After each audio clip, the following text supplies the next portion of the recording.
Faith can move mountains. Radio Maria 91.3 FM. The voice of truth. Good morning, and thank you for tuning into Radio Maria 91.3 FM. It is now time for Side by Side, where we discuss issues relating to conflict, peace, and security. I am Chiedu. Chidinma is also here. Good morning, Chidinma. Good morning, Chidinma. And good morning to our listeners. In our today's program, Benue IDPs will vote in 2023. Imo boxer dies inside ring. One killed, others missing as gunmen attack Wuse Zone 5. Ignore 5-day sit-at-home order. IPOB tells Southeast residents. Terrorist wives, commanders killed in Boko Haram ISWAP clashes. These are the stories we will be discussing, and we will cap it up with a look at sports unites us and promotes unity. We are joined by Dr. Odi Ajike, a legal practitioner, national security and defense expert, scholar and research fellow at Peace Research Institute, Frankfurt, PRIF. Good morning, Dr. Odi. Good morning, Chiedu. Good morning, Chidinma. Good morning to valued listeners. Yes, I think, Chidinma, you have some side stories, or rather you'll be fleshing out the side stories for us. Our first side story of today. This is from the Vanguard newspaper, and it reads, Benue IDPs will vote in 2023. The Independent National Electoral Commission, INEC, has said efforts are on to ensure that the internally displaced persons, IDPs, in Benue State cast their votes in the forthcoming 2023 general elections. The Resident Electoral Commissioner, the REC in charge of the state, Prof. Samuel Egu, who made the disclosure on Tuesday during the stakeholders meeting in Makurdi, assured that the commission was working round the clock to ensure that eligible voters in the state, including IDPs, were not disenfranchised. He said, and I quote, "So there will be internally displaced persons, IDPs, voting in Benue State. We know the situation here, and this is across 5 local government areas. The affected LGAs are Guma, Kwande, Logo, Ware West, and Makurdi." The quote continues, "I have been to a few of the IDP camps. I was in Dauda, Guma local government area, and we saw the condition under which they are living. And something struck me. Even when they are distressed, they are prepared to vote." He urged politicians to play the game by the rules while INEC is allowed to carry out its statutory functions. He assured of the dissemination of the commission to ensure that citizens had the say on who became their leaders. Meanwhile, the decision of INEC to have the IDPs cast their vote in 2023 did not go down well with some aspirants of the APC who attended the meeting. The APC senatorial candidate for Benue Northwest District, Dr. Titus Zam, and that of House of Representative for Makurdi Guma constituency, Dixon Tagir, called for the return of the IDPs to their ancestral homes in order to have them cast their votes from their communities and not the camps. Now, this is a significant, and if seen through, this will give voice and opportunity for these people to help make decisions about their future outside the IDP camp, and especially those who are directly or remotely responsible about their present condition. Dr. Odi, what do you think about the situation? Well, I think INEC intends to do the right thing to ensure that no one is disenfranchised, or no group or groups are disenfranchised. But yes, we should be talking about returning these people to their communal homes or ancestral homes, because it's a huge burden on government. But you can't return them if the areas where they fled from are areas that are still not been stabilized by security forces, because they were actually displaced by environmental issues. So we should be asking government, what are they doing to get these people back to their communities? But if government cannot satisfy that now or before February 2023, then they should be allowed to vote from the camps where they are. That's my thinking about this. Okay, I think that's a good idea that they're allowed to vote. But I mean, the APC candidates, do you think that this is well meant? Because think about it, these are the constituents, these are the people who are directly under them at this present time. So I think it raises a larger question about the rights of people. So if I've moved or I've been forcibly displaced and moved to a different area in Nigeria, am I going to face discrimination from the places that I now live in? Well, when you look at it actually, in real terms, when you look at this issue of discrimination in real terms in Nigeria,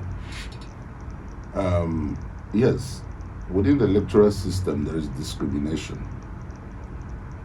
because there are places you cannot stand for elections in Nigeria, especially places where you don't come from. You are not, in Nigeria we do state of origin instead of place of domicile or residence.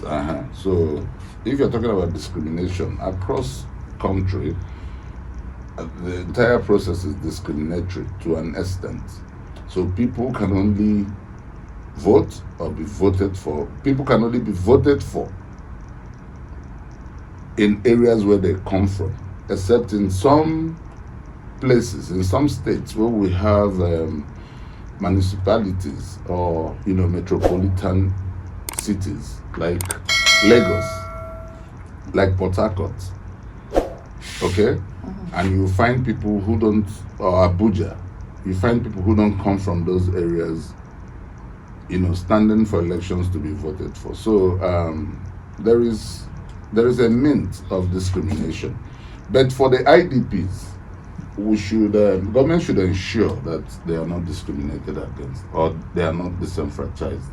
Now the APC people are insisting that the IDPs should be returned to their ancestral homes or communities. They are not against the people voting, but they are against them voting from the IDP camps.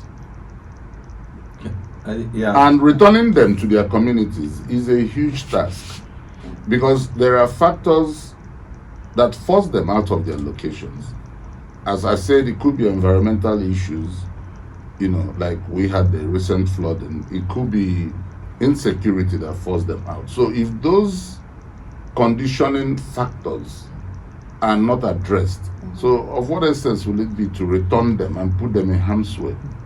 Doctor, that's exactly why she asked this question. Yeah. Is it well meant? Look at it. Incidentally, last week we dwelled on this, the IDPs in Benue State. We had someone who's actually in the front line with managing the IDPs. Okay. 70% of IDPs in Benue State arose from insecurity, insurgency, and then farmers, farmers clashes. Okay. Yeah. So now someone's suggesting that you return these IDPs before they can vote.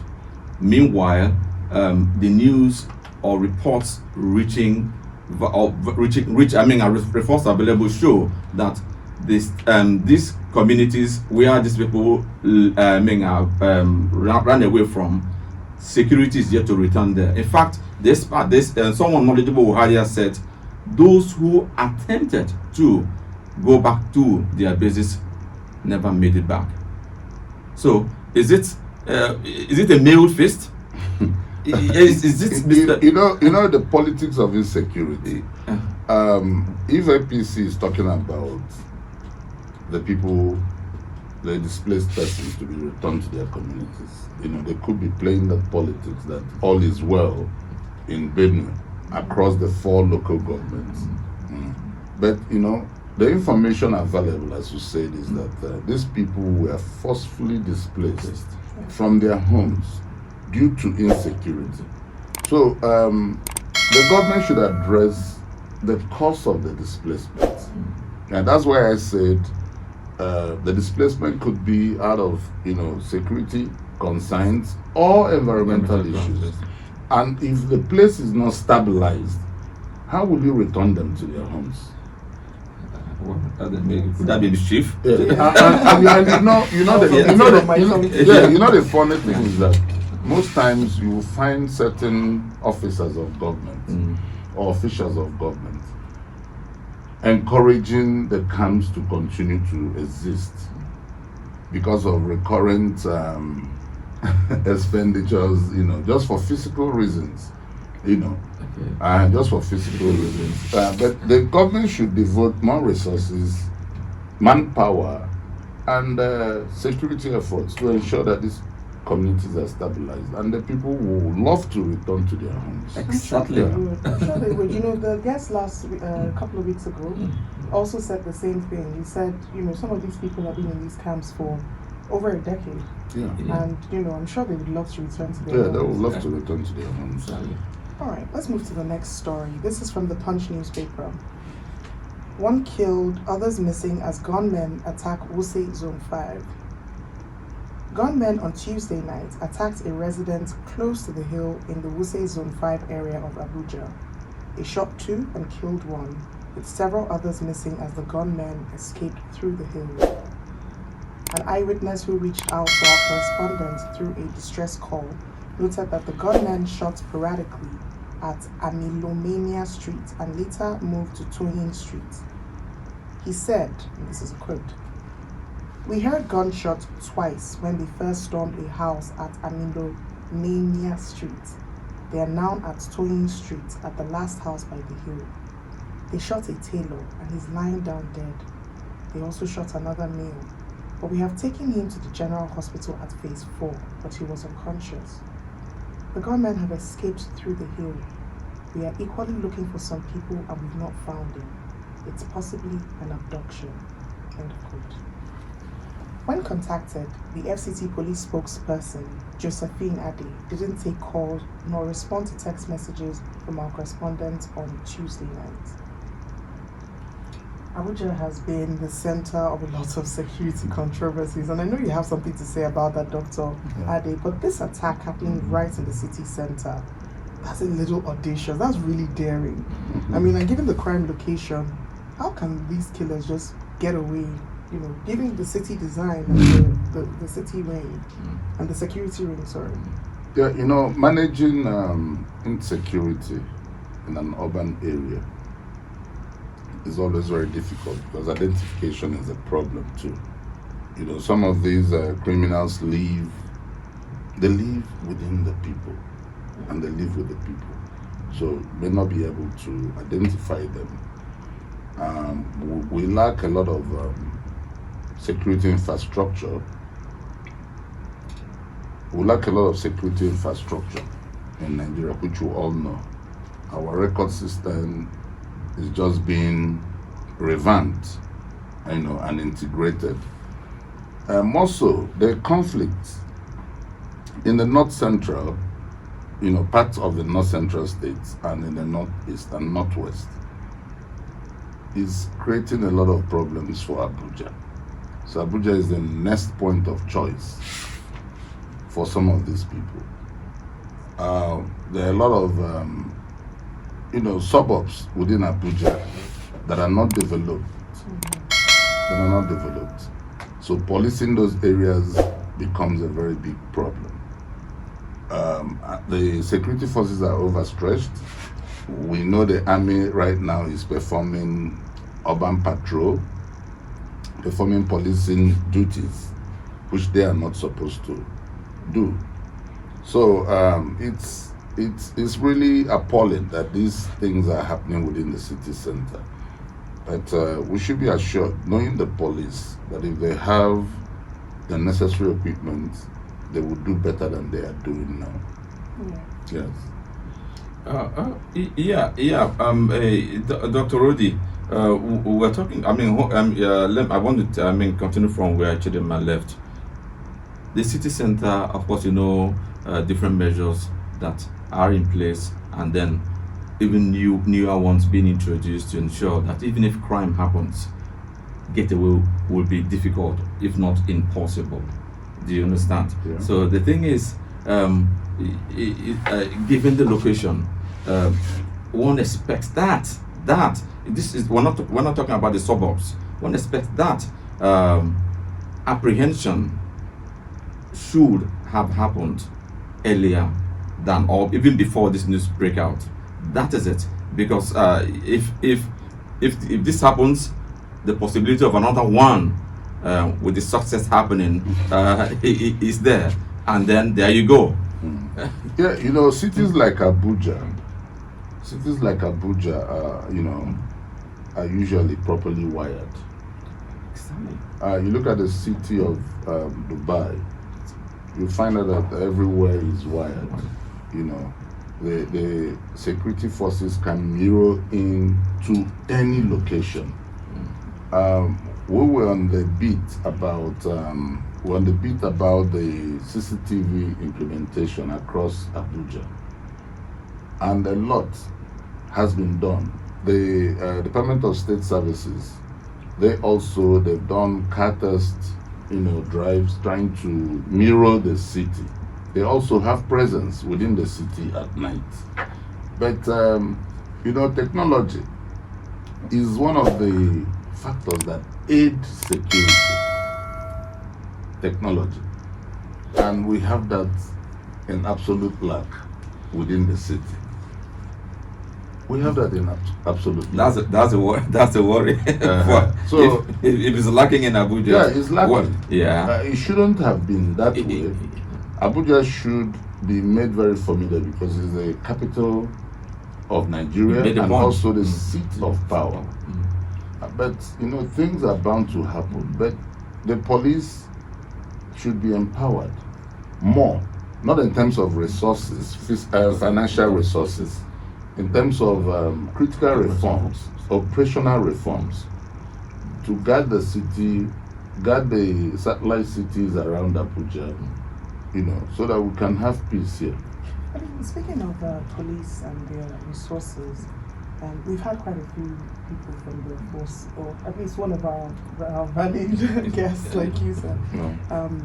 He's come and he's told us a lot about what the police is doing and what, the strides that they've taken in the past and even presently to safeguard the nation. And we applaud them for what they do while we anticipate even more work. I have a slightly different take on this story.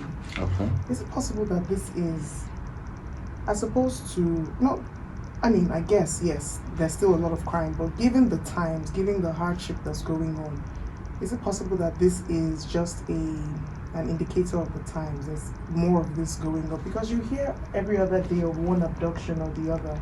The last one I saw on social media was somewhere in Garki. Yeah. Yes, was straight to his house and yes, we hear. So I think it's more indicative of the times. Well, it's growing. Insecurity is prospering, not just in Abuja, which we know. Abuja is within the north central geopolitical zone. Right. And we know what is happening in the northeast. We just talked about Benue, which is also within the same north central zone. So you find out that insecurity or criminal insurgency is on a roll. But the police do not actually let the people know what they're doing in their name. Because if the police are doing their regular briefings, look at that report. The police public relations officer was called and she was unavailable to even respond to a text message. You see, the police encourage the system, the political system, to destroy them as an institution. If there are regular briefings, you will see efforts of the police. There are so many crimes or criminal activities that the police has nipped or prevented, but the society does not get to know about There's it. a poor communication in that. So regard. that gap is there. That gap is there, and that gap also reflects in a security gap for the city. But my take on this, if we want to have very viable communities, we must reform the police. We must reform the police. The system is destroying the police, and the police is also aiding the system to destroy them. So all these insecurities we have all over, across different geopolitical zones. You know, different geopolitical zones have different security complexions. All the different, security complexions across these zones is primarily because the police is ineffective or has been made ineffective. I think that's better. Has been made ineffective. Because primarily is only police, I say it all the time, is the largest bureaucracy in Nigeria. It's only the police that has credible real-time intelligence. But the resources do not reflect their size. The resources made available to them does not reflect the size of the bureaucracy. Yes, because no, it's not about resources not reflecting the size of the bureaucracy. That's made available to them to let them work. No, it's not that. I don't like us to financialize security. I expected you to say that. Because that's all we do. So anytime we talk about any of the security agencies, we talk about how much throwing funds. Throwing funds at them. When the system itself, the structure itself, cannot contain the funds we throw at them. So we'll keep having the same problem. So what we need is a structural reform. And when you look at the problems we have, issues of insecurity we have, you find out that those issues are also structural. So we must recalibrate the structure to be able to address the structural challenges we have. You are talking about issues of hunger, issues of poverty, issues of unemployment are structural. They are structural. This is a much wider conversation on this. But Dr. Odi, you have to come back and give some of these recommendations when we have our maybe AIG. Okay, let's go to the southeast. This is from the Punch newspaper. 1 killed, others missing as gunmen attack Wuse Zone 5. Gunmen on Tuesday night attacked a residence close to the hill in the Wuse Zone 5 area. Oh, I'm sorry, repeating the same story. Let's go to the southeast. This is from the Punch newspaper. Ignore 5-day sit-at-home order, IPOB tells southeast residents. The indigenous people of Biafra has told the residents of southeast that it did not give any 5-day sit-at-home order in the region.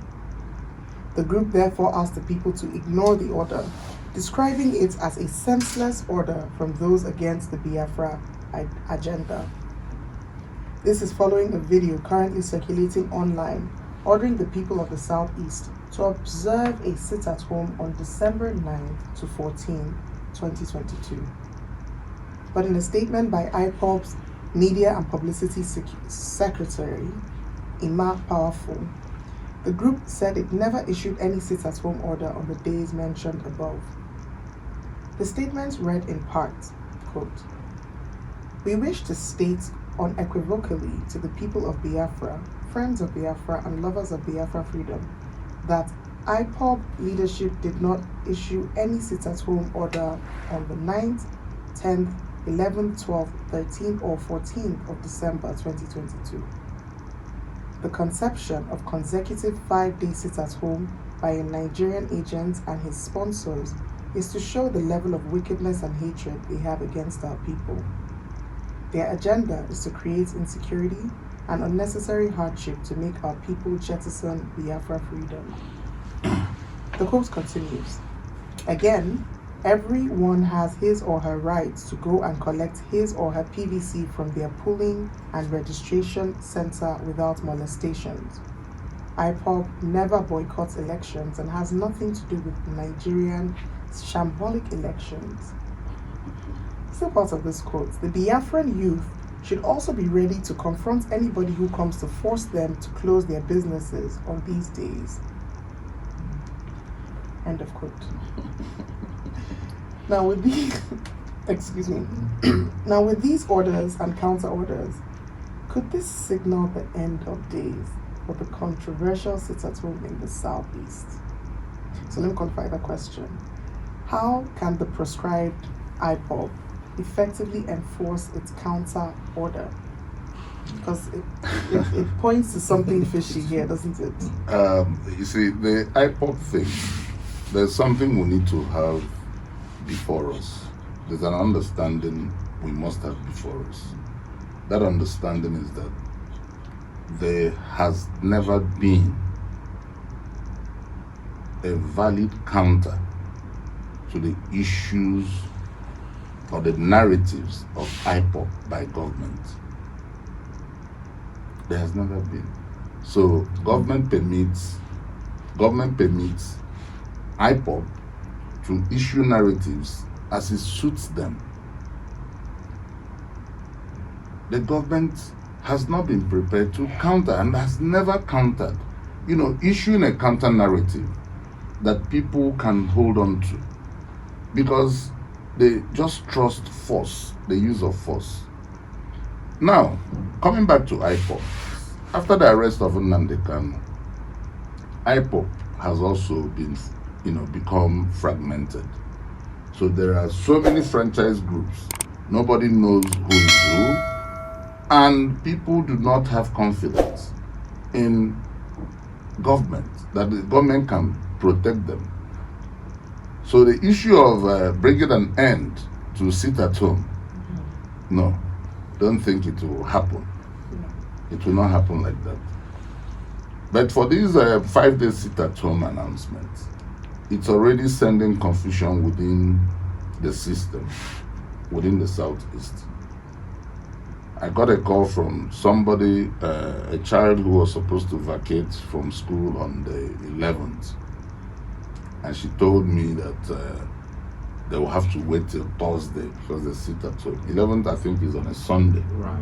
And I said, no, you have to go. Because that element of fear, once is pushed onto the system, onto the society, and there are moral panics, people will sit back because nobody wants to get injured or killed. Absolutely. Fear is a serious tool. Yes. That So use. we are living in a fear society, and it's turning out so. But I know that the people of the Southeast will move about. Now, the other angle to it, this could be coming from enemies. This could be political. I always talk about the politics of insecurity. This could be a group who feel that if the Southeast or the Southeasterners are allowed to come collect their PVCs and so on and so forth, that they will not vote for them. So they will issue statements like this to discourage people from coming out. I don't know, you may not be looking at that. No, I agree with that. That's a veiled suppression. Yes. So these are covert actions. So it could be coming just in that logic of politics of insecurity to ensure that the people, fear is created within the social space, and people will not come out or go to the INEC offices to collect their PVCs. Even in the Southeast, a lot of INEC offices have been burnt recently. Yeah. Okay, so just to create that fear and panic. It's also, And that is what I suspect is the issue. quite possibly, but there's also a lot of mixed messaging. So IPOB, for example, saying to the Southeast people to go for their PVCs and also prepare to vote, this is almost a departure from their, their image and reputation as a separatist group. Yes, You know the thing about IPOB, I believe the government has also misread IPOB, because when you misread a problem, solving that problem becomes difficult. You see, all this agitation by IPOB could also be an opportunity being sought for to participate more in national government. I tend to think that ship has long sailed. No. Exactly. Listen. It could be an opportunity that IPOB was seeking to participate more in national government. Because if you look at other countries where they have had guerrillas, and so on and so forth, all of them wanted to be on the table. Because it's another route for political recruitment. A lot of them later became members of the government. Yeah, okay. Because once you call a peace talk, once you call a peace talk, you bring them on the table. But in Nigeria, when they are confronting issues like this, the issue about IPOB is political. It's political. And it's become ideological to the extent that the people believe that they have been deprived from opportunities participating in government. So what do you think could have been the easiest solution to it? Guns and boots and bullets? No. The easiest solution to it is to bring them to the table. Create a space for them in the table. Yeah, bring them to the table. Because it's political. Agitations are political issues. They are political issues. And let's understand this. When you are talking about horizontal inequality on its own cannot lead to a conflict onset. On its own. Unemployment on its own cannot lead to conflict onset. Economic exclusion on its own cannot lead to a conflict onset. Why? Because there are also other processes that can be used to address such, quantums of inequality. It's true. Yeah. It's true. So it could be IPOB is asking, because I really mean what I'm saying, that the system, our Nigeria believes that force is power. Force is not power. Yeah, it's in essence a better reading of the situation. Yes, may as well yes. help. Yeah, let the political leadership reread. It will help de-escalating the situation. Let them reread this issue. Yeah, because and it will de-escalate. Yeah, because the things they are asking for, if you begin to implement it, they will have nothing to ask for. Okay, that makes sense. Yeah, we have to come back and have a conversation about this, and mostly because, you're absolutely right. It might start out as a political agitation. They want a seat at the table. Yeah, we've seen that. We've seen situations in which that has taken a downturn.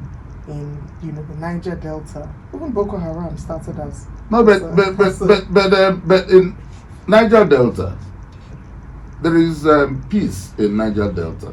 Exactly. No matter how, at great cost to who? Taxpayers. No, the government caused the problem in the Niger Delta.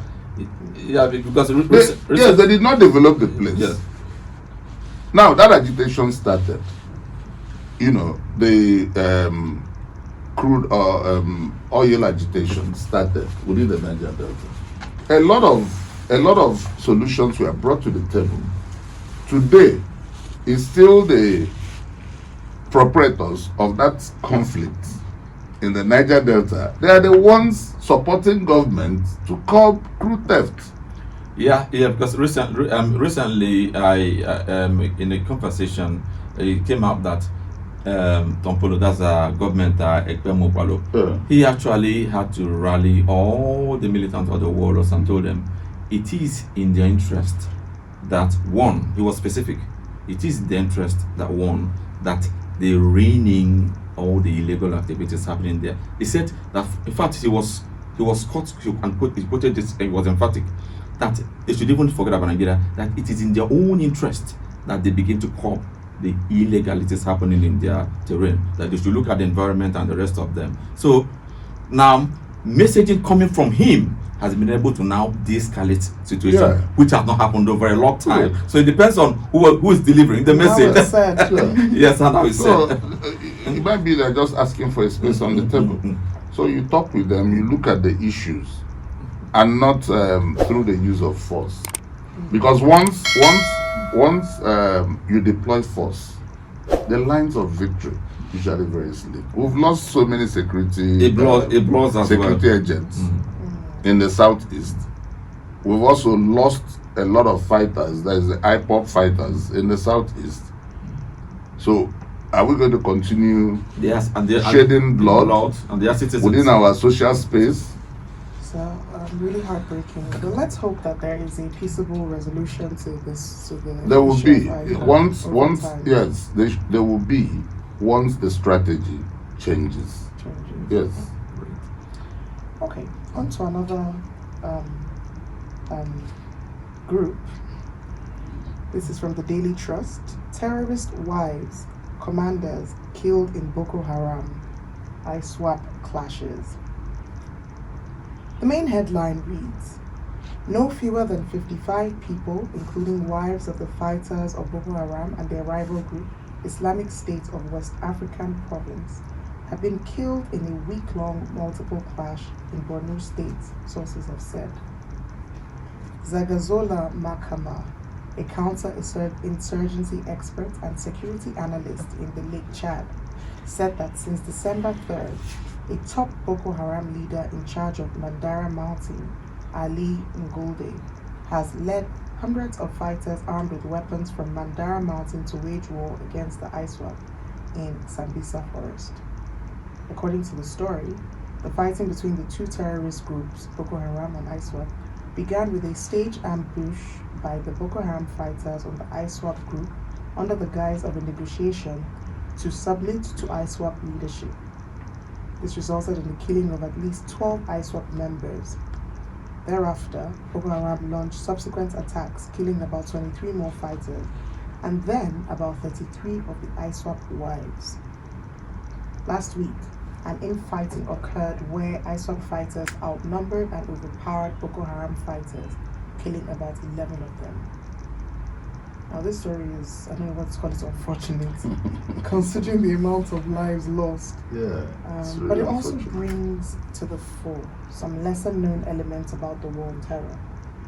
So from this story, you can tell there's quite a bit of politics that goes on in the background between these terror groups. What do you think about that? Yeah. Islamic State's West African Province is a breakaway faction from Boko Haram. Their objectives are different.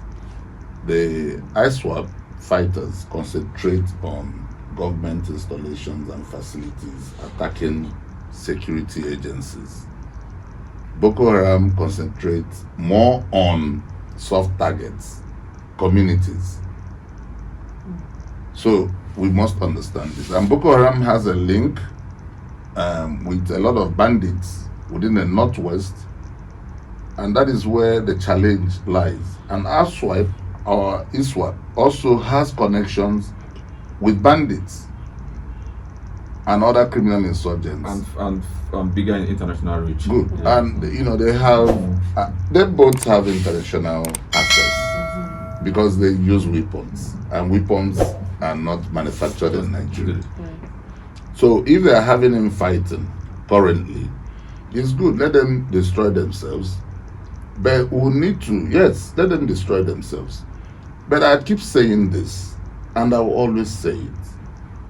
The government must first accept responsibility for creating all these that are happening in Nigeria. Do you want to expand on that? Yes, I can expand on it. We must accept responsibility. Now, look at the areas where we have insurgency and areas where we have terrorists. Let's understand the difference. Insurgents are those that appeal to the communities like them.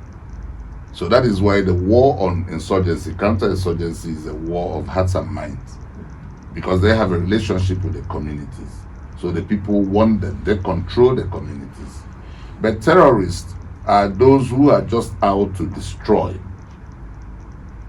So when you understand the two, then you now know the strategy to deploy, if it's counter-terrorism or counter-insurgency. But a lot of times we lump it together. Because for insurgency, when you want to do counter-insurgency, you are struggling for the hearts and minds of the people. You need to give the people confidence that yes, we can protect you, yes, we can provide for you. So you come in and you clear that area of insurgents. The insurgents are controlling the area, and they are providing resources and materials for the people. So the people support them. Yeah. But you find in this situation that the people are not in support of any of these groups. The people are not in support of Boko Haram. They are not in support of the ISWAP. So it's counter-terrorism. Those who are out to destabilize the country. Now, we look at the terrain of that area. The terrain makes it very difficult. The terrain makes it very difficult. You know, when you expand it in defense studies, they will tell you that terrain also includes weapon, the nature of the people, and so on and so forth. But we are talking about terrain properly as geography of the area. So it makes it very difficult for operations to take place. Why I said government is the cause of this. What are the areas, or what is the nature of the areas that terrorists love? When you go to the northeast, you will see non-existent infrastructure or dilapidated infrastructure. When you go to the northeast, you will see a weak economic infrastructure, weak economic base. If you go to the northeast, you will see badlands, ungoverned spaces. We are talking about mountains here. What is our forest guards doing? We have a government agency that is in charge of forest. So those spaces, they have become badlands or ungoverned spaces or safe havens. Though it's not good to use the word heaven for people of this attractions. People of this character. So those are the factors that attract the terrorists to a particular area. So what is government doing about development? Just like in Niger Delta, when I say that government is responsible for the challenges we have in the Niger Delta, it's the same way government is responsible for the challenges we have in the Northeast. And instead of developing the areas, because if those areas are developed, they will not find this space where they will prosper in their criminal and devilish acts. So do you now see why I say government is? So the government must first accept responsibility, and when government accepts responsibility, it becomes easier. The government must also deploy not just military force. The government must deploy all elements of national power to be able to sort out these issues. All elements of national power, social power, economic power, all across Nigeria. We don't have any infrastructure for peace, any formal infrastructure for peace. Perhaps that's a task. Yeah, the task. I mean, I think this brings to the fore the issue when you're talking about ungoverned spaces, and then don't you think maybe we overestimate the power or the reach of the federal government? Hang on a minute. Yeah. Don't we overestimate what they can do, because these places, they are vast, they are remote. So taking governance there, it is easier for the closest government, be the state or the local government. So when we talk about government, perhaps we may help deal with this situation if we specifically say that state or local government, they have more to do? Well, yes, the areas are vast. You look at the And border, remote. you look at the borders, the Nigerian borders. There's a border: Nigeria, Cameroon, Chad, Nigeria, Cameroon, Nigeria, Niger, Nigeria, Chad. But there's a short way to it. These are vast land, thousands of kilometers of porous borders. Porous borders. Illegal migration. Technology can step in to do that. Okay. Now, yes, technology can. Yeah, step in you to have do a, that. you have a point Now there. we have the forest. There are a lot of ungoverned spaces there. Who can use technology to monitor activities in those areas? Right now, we have the Defense Space Agency. Defense Space Agency in Nigeria. Right. But a lot of things they are doing today to have satellite imageries of some of these places are contracted to private satellite companies. So they don't get real-time Offshore. satellite imageries. Offshore times, huh? Yes, do you understand? So, because there's this tactical intelligence that aids operations for our security forces. And when our security forces are operating, yes, they could get satellite imageries of some of those locations 3 days behind. And Americans will tell you, 5 minutes before it's late. It's late. It's late.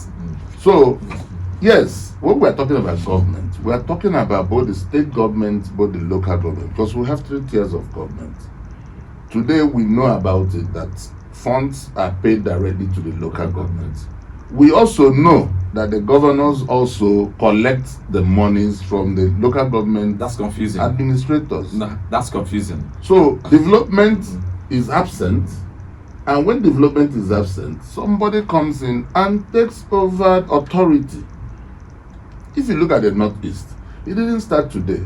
I read a work by a CIA station director in the Middle East about what is happening in Nigeria today. That's a report that was made so many years ago, talking about groups. Because of absence of government or inadequate governance, groups stepped in and started, building hospitals for the people with funds from other sects and groups. Possibly illegal activities. Started building hospitals, providing scholarship, building schools, giving scholarships for indigenes of some of these areas in the Northwest. Winning hearts and minds. Attend madrasas and schools abroad. Winning hearts and minds. Yeah. And today, the same tension that they have in the Middle East, the contest between Sunnis and Shiites, is also what is playing out here. Great. It's also what is playing out here. And we ignored it. To the government, it was convenient that somebody else was providing the services that they were supposed to provide. At what cost? And today, look at the cost. The innocence, the shibboleth of our innocence as Nigerians in Nigeria has been pierced. Yes. No one ever could have believed that terrorism, criminal insurgency, banditry will be a thing happening here. We all believed it will never happen here. It sounded very far away. Yes, from us. Yeah. But we forgot that these issues are always on a roll. We have the fertile land, the fertile badlands, we had the safe heavens, and they are all there. That we needed for counter-terrorism, for terrorism or insurgency to thrive. At present. Yeah. High level of unemployment, hunger, poverty. Okay. These are all structural issues, socioeconomic issues. So you are a wealth of knowledge in this, and we have to talk more of this. But let's take the last side story for the day. This is from the Punch newspaper. Imo boxer dies inside ring. A boxer representing Imo State, Chukwuemeka Ikwanugo, has died during a duel in the ring at the ongoing National Sports Festival in Asaba, Delta State. The Imo-born Ikwanugo died after losing a fight through knockouts to Anambra's Prince Gabi Amago in the 86 kg category. Ikwanugo was hit in the chin and refused to get up, which led the referee to announce the fight in Amago's favor. However, amidst the Anambra man's triumph, the crowd noticed that Ikwanugo had failed to get up from the mat, which led to him being lifted out for medical treatment. Then he was taken to the hospital. A quote from the event says, "It happened yesterday, Monday. I didn't even know what was happening. We just saw that he didn't get up." Another quote from a boxer from Lagos State said to the correspondent, "He was immediately taken out of the ring for medical treatment before being rushed to the hospital, where he was confirmed dead." Now this story brings to question the quality and preparedness of medical and emergency management in our sports system. When we relate this story with another incident of the young American swimmer who recently lost consciousness in a global event and was saved by the alertness of her coach, how can we wrap professionalism all around our sporting management? I mean, sports should definitely end with jubilation and not mourning. So, Dr. Odi, what would you say in light of all the sports happening and, in preparation for our next story? Maybe this will be a professor. I pray that Chukwuemeka Ikwanugo's soul rest in peace. Amen. Yeah, it's unfortunate. It's unfortunate. If we start talking about, I see it as hazards of the profession. By linking it to our medical facilities in Nigeria, we all know the state of our medical system. We all know the state. We also know the state of even the professionals who are leaving Nigeria in hundreds and thousands, going to find greener pastures outside of Nigeria. And you see, I don't know why, when I blame the government, it will look as if we just love, outsourcing responsibilities. They are known as government. You look at the National Security Strategy, Nigeria's National Security Strategy 2019, you will see that the policy we have on health security, for preventive, curative, and restorative medicine is all encompassing. But I see it as high-minded rhetoric, because implementation is zero. We also know that we don't have the facilities in place. Medical tourism is still on the rise. Even our leaders travel abroad for medical treatment. So I think we should do more. Let the government, if they're not prepared to provide some of these things, the basic things of life, then let them leave it for the private sector to do. The federal government is carrying a lot within the exclusive list, and yet supply is shrinking by the day. So it's very, very unfortunate. We live in very difficult times now. I think just to say about your point about the Nigerian government privatizing certain aspects. Yeah. Speaking in respect to sport, there's been a bill recently passed called a policy recently passed called the National Sports Industry Policy. And it's, among other things, it's meant to privatize as well as have some PPP, some public-private partnerships that deal with different aspects of the sporting industry. Yeah. So I think that we might start to see some more, including health and emergency facilities around the sporting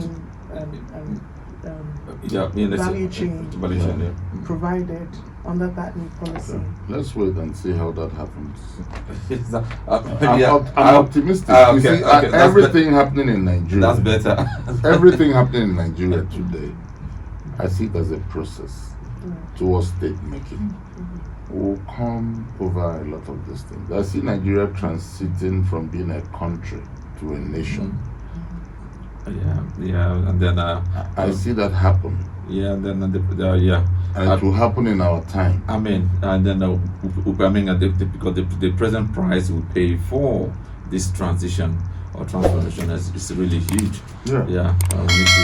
Yes. I think we can take a break now, and then yes, we'll be taking a short break, and then when we return for the next segment of our discussions, which won't be long, we'll be looking at the main topic of the day.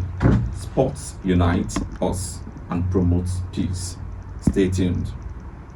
In 1894, Pierre de Coubertin, the founder of the modern Olympics, said, "I remained convinced that sport is one of the most forceful elements of peace, and I am confident in its future action."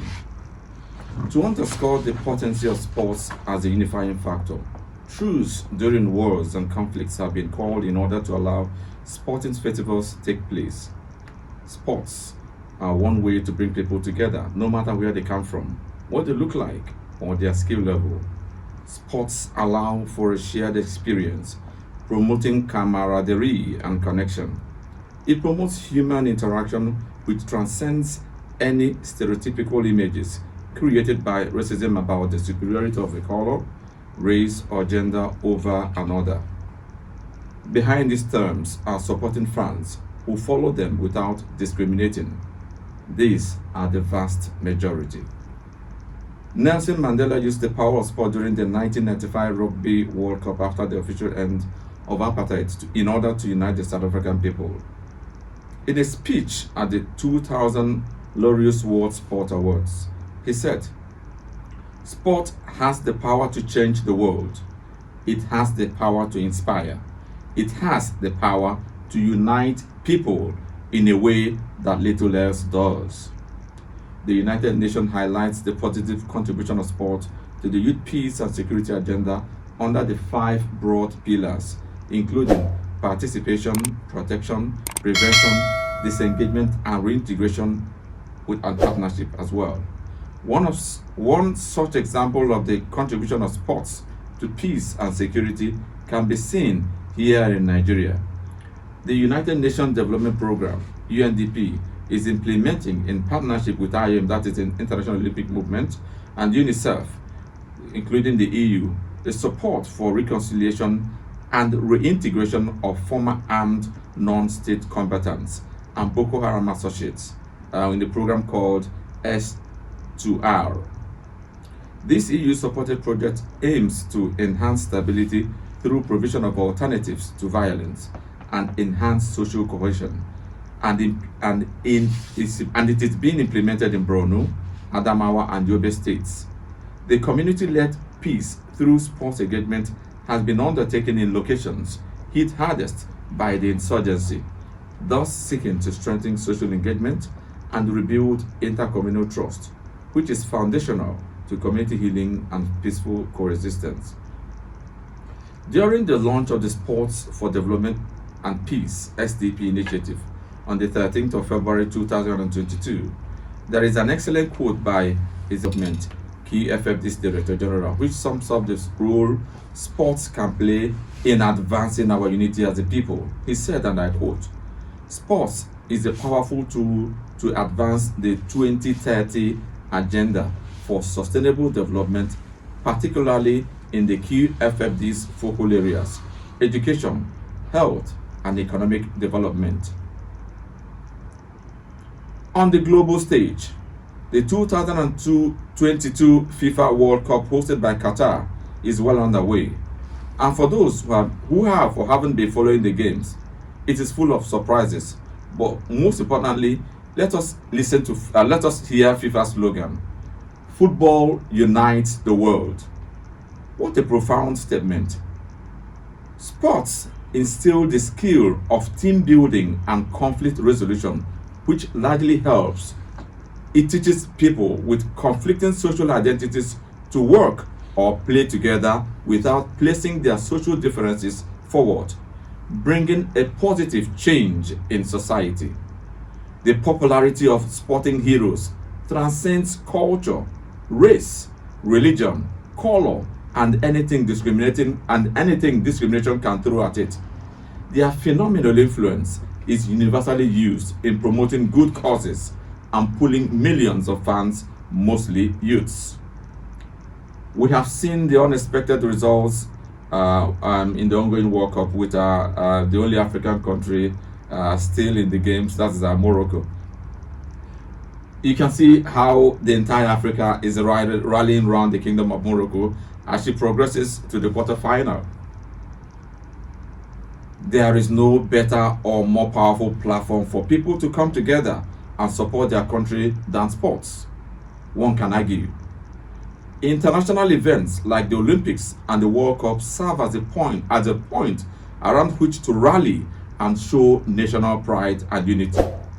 People easily and enthusiastically flock together under some common banner, and then most national flags, you can easily see it as a rallying point for people in sporting events. And in such moments, they forget everything about conflict, discrimination, race, or religion. With us in the studio to explore this time-tested concept is Dr. Odi Ajike. Dr. Odi, welcome once more. Thank you. The FIFA World Cup it holds every 4 years since 1930, excluding the World War period. It's underway, and then it is in its 22nd iteration or edition. What began as an international tournament involving about 13 mostly Western countries in 1920 grew to 24 teams in 1982, 32 teams in 1998. There is now talk of 48 teams in the tournament by 2026. You can see the way it's growing, pulling many other nations, developed, underdeveloped, white, black, Asian, African, and the rest of them. It's a global festival, and you find out during such things, conflicts take back seats. People don't talk about we are war, the rest of them. In fact, when matches happen, people say, even armed robbers. The first let's watch this match first, okay? Let's see that. Those are the safest times. The safest They time. don't drive on the road. The time they set aside their guns. You may even find them. They can even walk into your sitting room and say, let's watch this. Let's watch this game together. Dr. Odi, what may I ask? Are you a football fan? Well, I'm a World Cup spectator. I watch football once every 4 years. All right. When there's a World Cup. So which team are you supporting this year? Let's know. I mean, country team. What country? Yes. Oh, the winners. Just an observer. Yes. Yeah. That's why I said I'm a World Cup spectator. So that speaks to what we're looking at. You can see he watches, and he will always joy with the winning team. You can see he's not bothered about who is winning. He just wanna now. Dr. Odi, looking at this background, and also looking at what sport contributes to nations, especially, I think we can dwell on FIFA has this is it royalty or whatever they pay out to nations for participating or getting to certain levels of this thing. You can besides the joy and enthusiasm, and then the bonding together, the feel good that happens when teams win. It has its economic benefits as well. Yeah.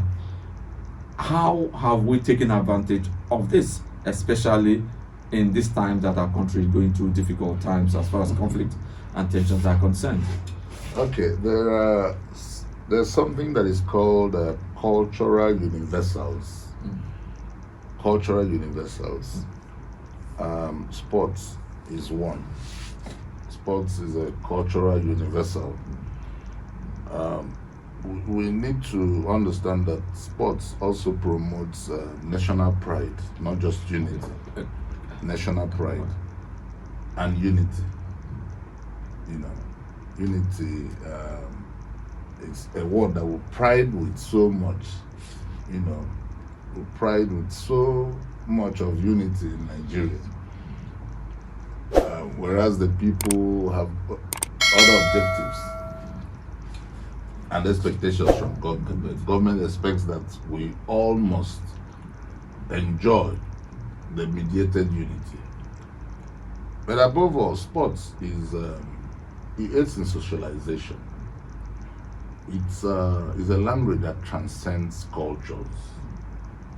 It transcends cultures, transforms societies, makes societies very healthy societies. In Nigeria, we all know it's happening to us. Once there's a football match, every Nigerian is interested. Every Nigerian is interested.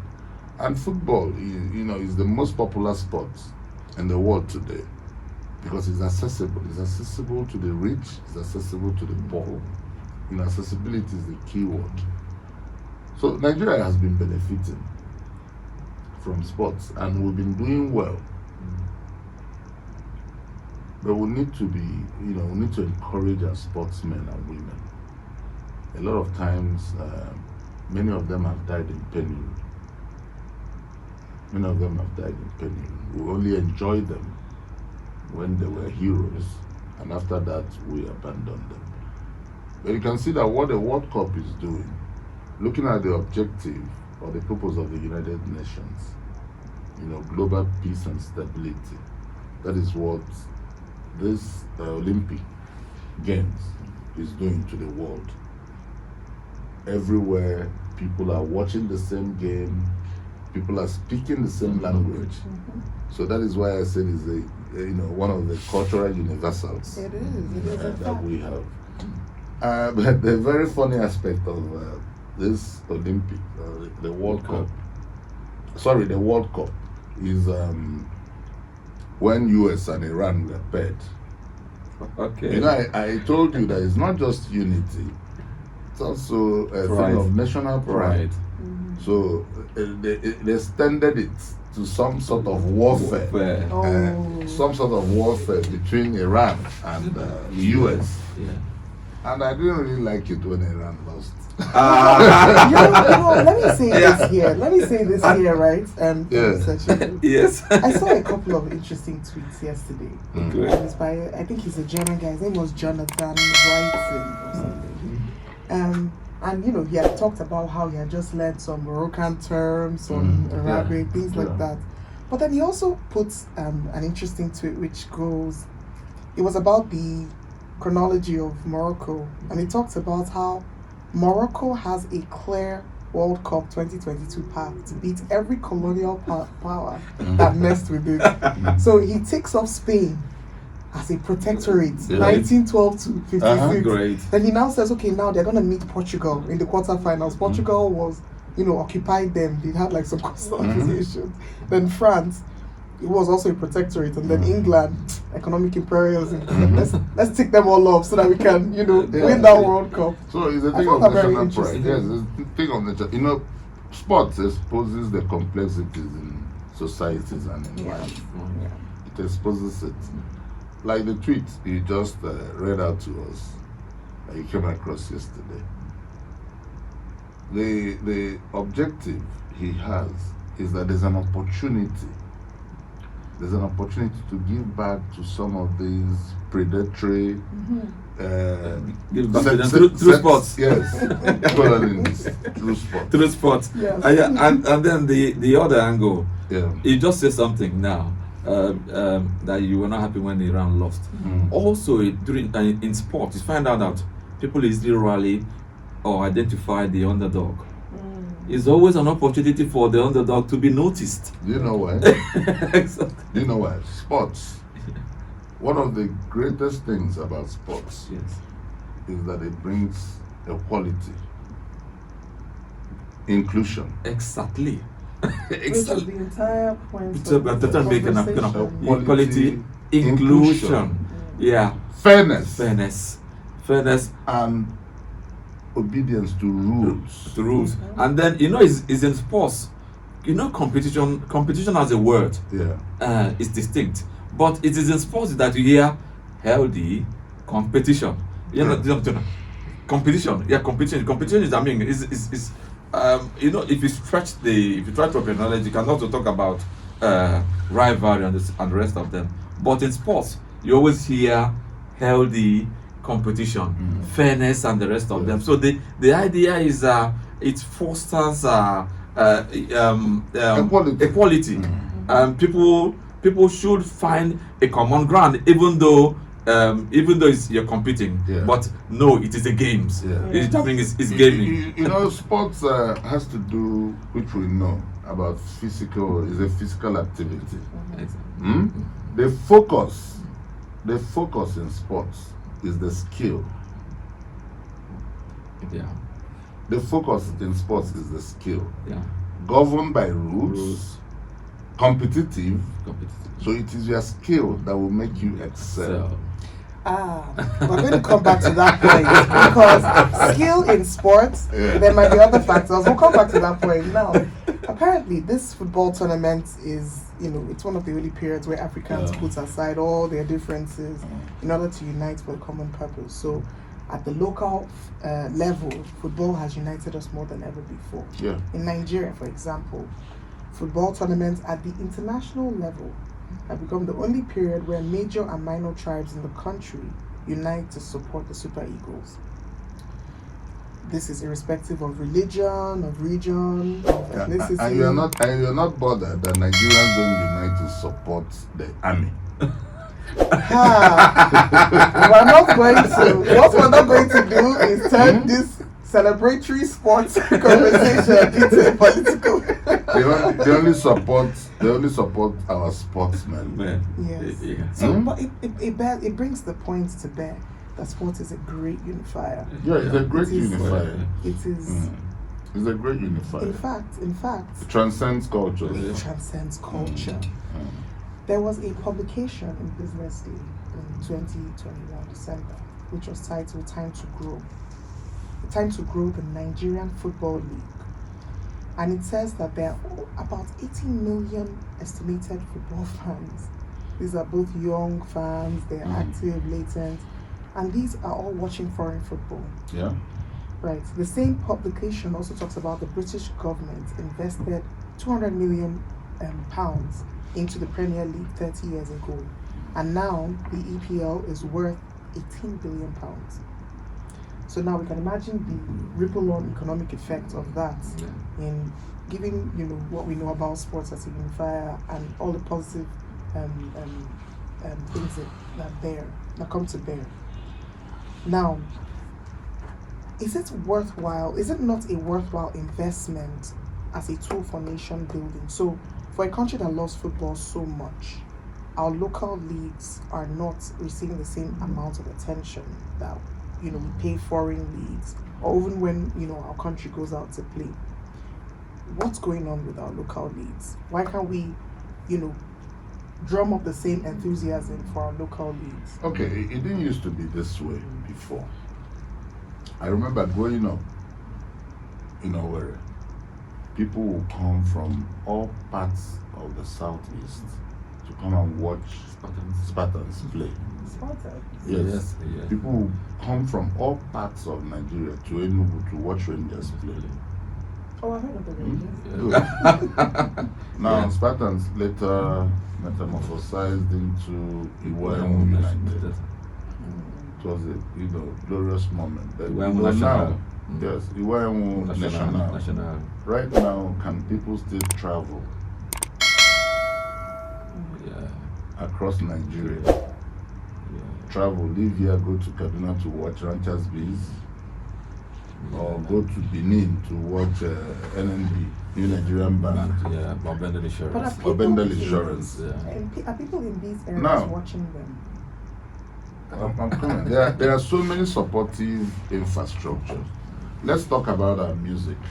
Before in Nigeria, there's no party. There's no party if they have not played Makossa. Today, I don't know how you look at someone who's playing Makossa. Makossa music.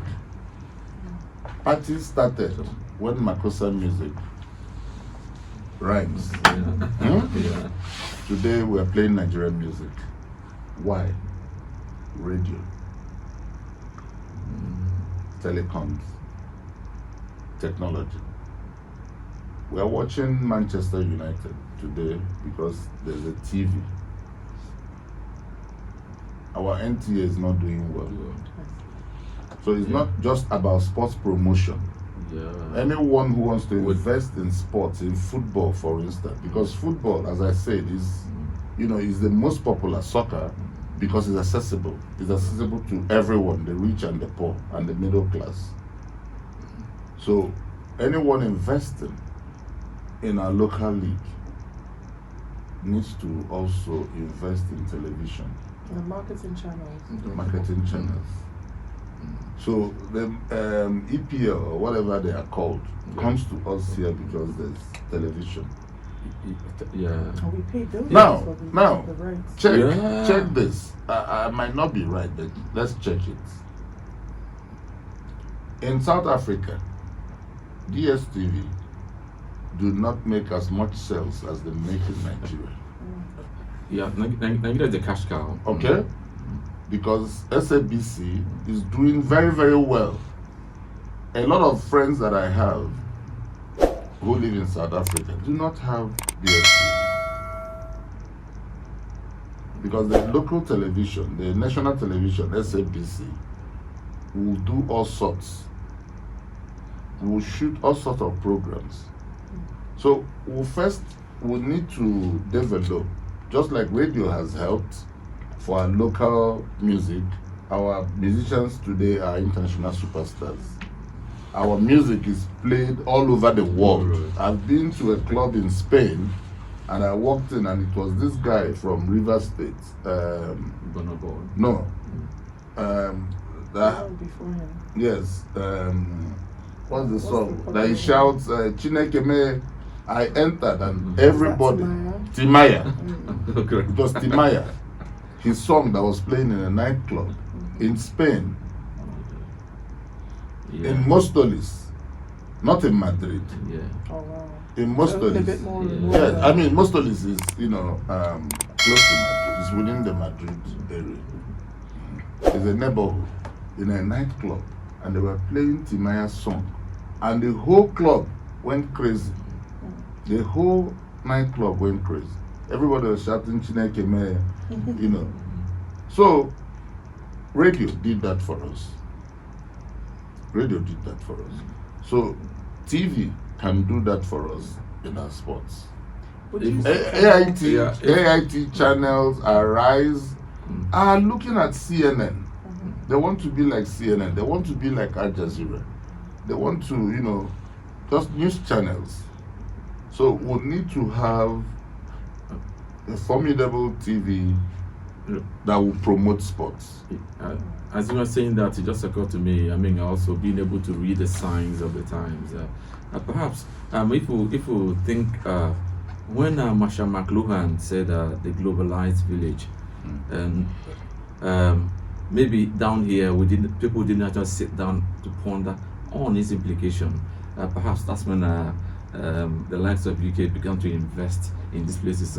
If we're going to have a globalized village, the vehicle that will make our world a globalized village, perhaps there are some other things that we can actually look at for commercial purposes. Yes, it's about reading the signs of the time. The other issue, the other issue that has made our local leagues not exciting is the failure of public schools in Nigeria, public education in Nigeria. So it's interconnected. When our teams, our league was doing well, public schools were also performing well.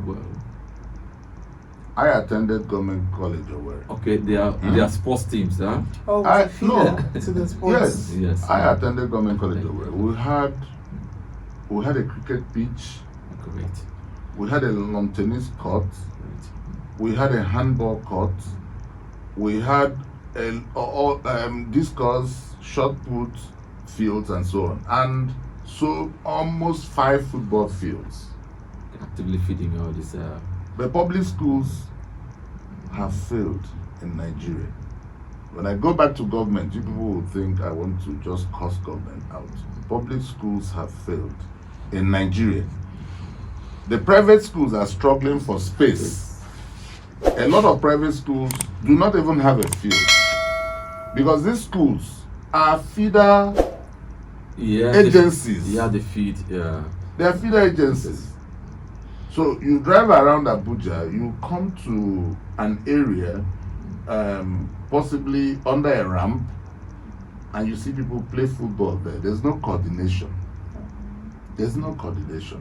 Yeah. A lot of these people came from secondary school. Look at Ejo Kocha, he came from Nike High School. Oh, you know who else has come Yes. from playing football? So many in of school? them. Yes. Kanu Nwankwo, all of them Holy Ghost. from secondary school. Holy They were Ghost. playing Let me talk football. about my own contemporary people. No, they were yet behind us. So- We're talking about Toby Amushon, the sprinter. Ah. Apparently, she started her own athletic career from football, and she was discovered in one of these ongoing games. Yeah. And after she won like a silver medal, and then she went on and then shot to national fame. But then, yes, what's interesting about Toby Amushon's story. So when she won all those, became a world record holder in the hurdles and things, everybody rallied around her. The whole of Nigeria, everybody was like, our own Toby Amushon. And the wrap our flags around her. Everybody wrapped our flags. flags. Everybody forgot all the different things that separate us. Yeah. But then after all of that, Hubalalu, we had almost silence on the issue of sports because there was a lot of conversation. Oh, we're claiming her now, but another country has trained her, this and that. Yes. But now we've all kept quiet until the next big event has come up. Then we start complaining again. Nobody even knows that this national sports festival. Not a lot of people know that National Sports Festival It's is going on presently. in Asaba. Oh, Delta nobody. State. Look at the National University Games. Look at Even the secondary schools had a game. games, yes. And I don't know about They it. had a tournament for secondary schools. But all the Federal schools also had a game. Yeah. They had a tournament And we don't know that about it. everyone participated. These were big events. Big events. Oh, they no longer exist. They don't longer exist. don't worry about it. Colleges We don't know about yes, it. polytechnics had an event. They had a tournament, annual tournament. The same with colleges of education.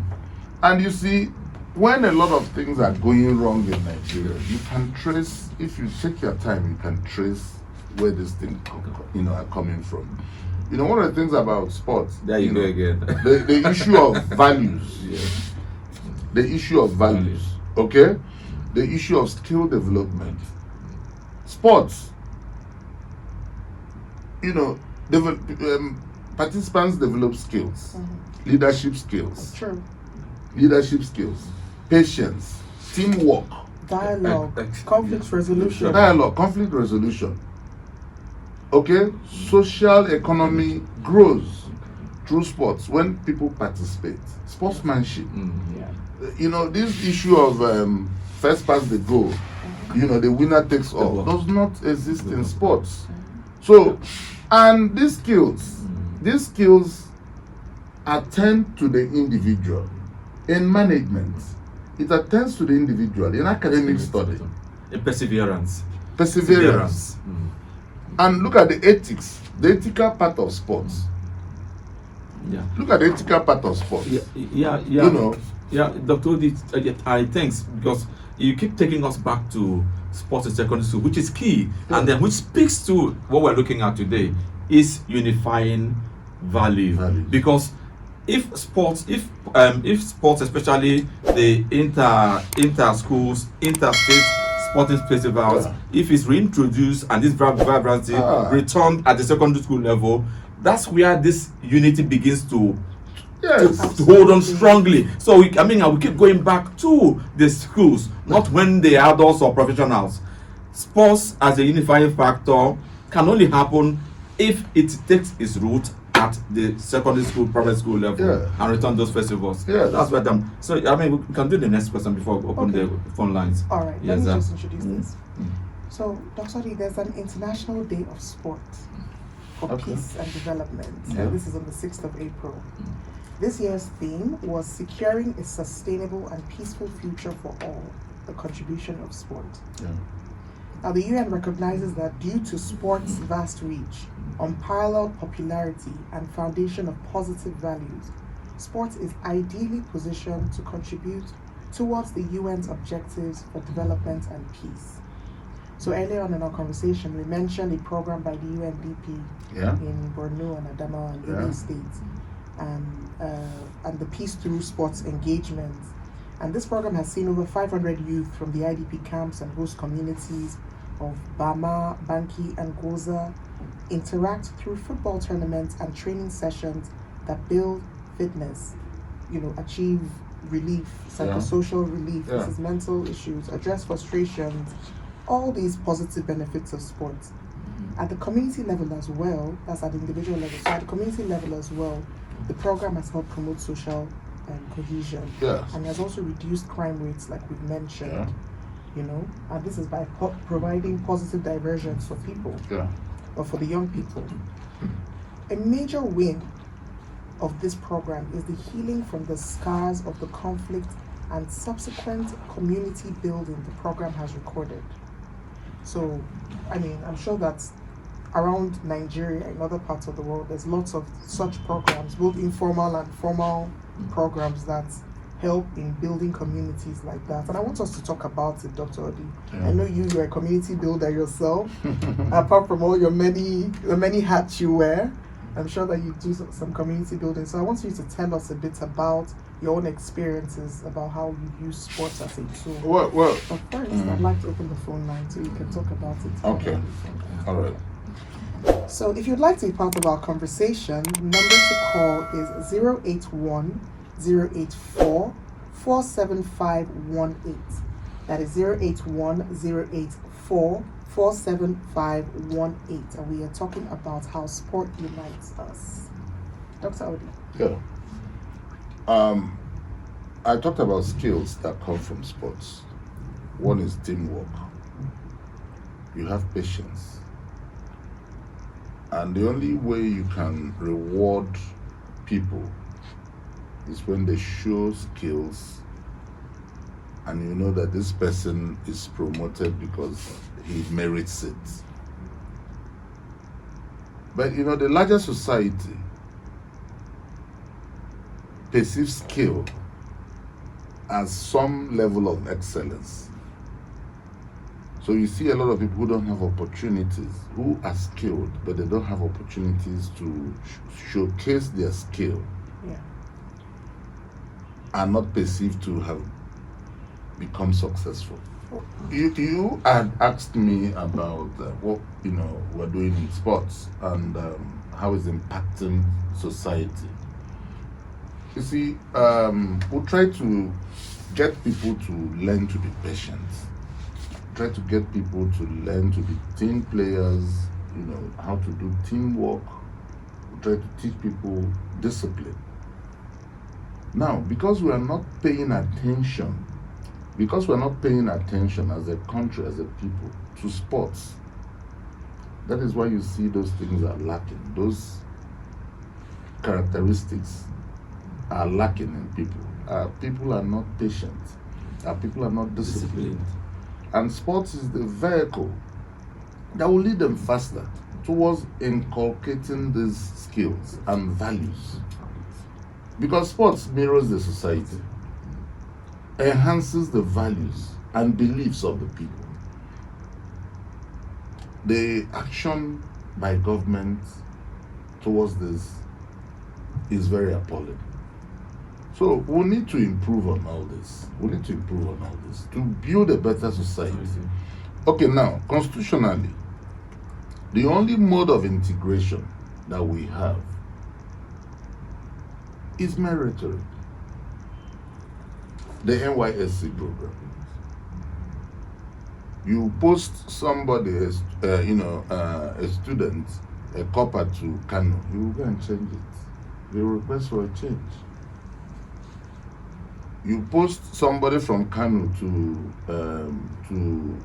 Anambra, he will request or she will request for a change.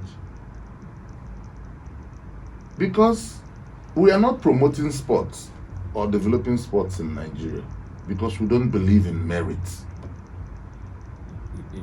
Yeah. I mean, what's important takeaway?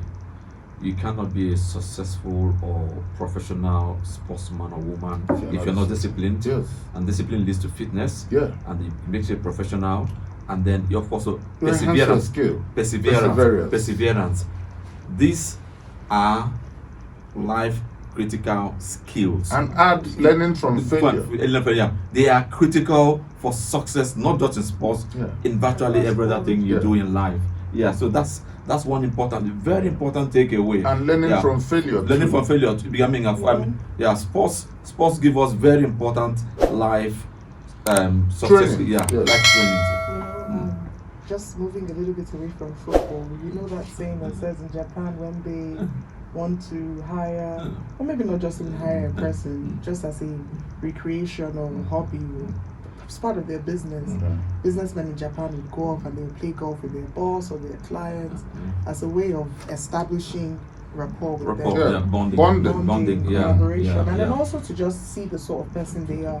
So a person that would maybe cheats at a game of golf, in real life, this person might be dodgy. I mean, or would get angry. This person might be short-tempered. Loius will tell you, veritas into. Oh, you have to translate that for me. That's Latin. That's Latin. He's trying to Latinize your own story. Yeah, because he said if this person can cheat in games, he can cheat in every other thing. Something as trivial as games, then he can cheat in everything. So veritas means that truth in one, truth in all. Oh, yeah. Like that. When you look at the Olympics, you look at the people who win medals in ballistics, in all those wrestling, swimming. These are children who started this game from school. Right. Because their curriculum is very wide. So they teach them all kinds of things, including music. Here we don't do music again in school. People are learning off the streets. Okay? I remember in my secondary school, we did music. I had to learn how to write in all those notes and so on and so forth. But it doesn't happen anymore.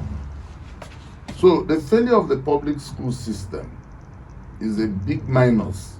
It's affecting us, is creating the insecurity that we're experiencing. Okay? It's creating the insecurity that we're experiencing. And it's aiding our children to lose acquisition of certain skills. So yes, it's everything still traceable to the failure of public schools, because if the public schools return to what they should be, vibrant. Why? Because the public schools still hold the largest number of our population.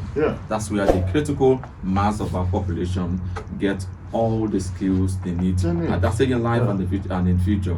And then if they return to what they should be, with including sports, perhaps insecurity, conflict will begin to take its backseat, no longer. And do you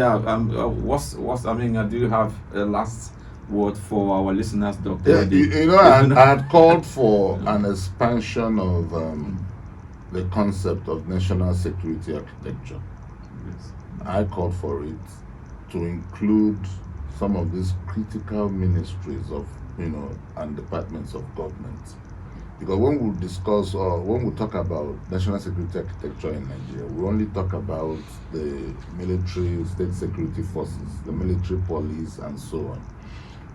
But if we have a developmental focus, we'll bring in Ministry of Education, we'll bring in Ministry of Health. Someone just died in a sporting field on Monday, and we are concerned about response, time. We're concerned about emergency time and structures in place. Those things are lacking because we have not incorporated some of these critical agencies as national security, outfits. We're just concerned with police, civil defense, army, air force, navy, office of national security advisor. We should bring all these, ministries. We'll bring in education. We'll bring in sports. Because sports, will lead us to enjoy national cohesion, improve our social economy. All right. I remember in 1985, I attended 85 years. I attended Federal School of Arts and Science Sports Festival in Suleja. I made a lot of friends. Yeah. I made a lot of friends across, and we're still friends till today. Yes. So we can't be talking about unity, and we are leaving sports behind. Yeah. That's a very key part in one. Critical. Very critical part in one. Yeah. Yes. We've come to the end of today's edition of Side by Side.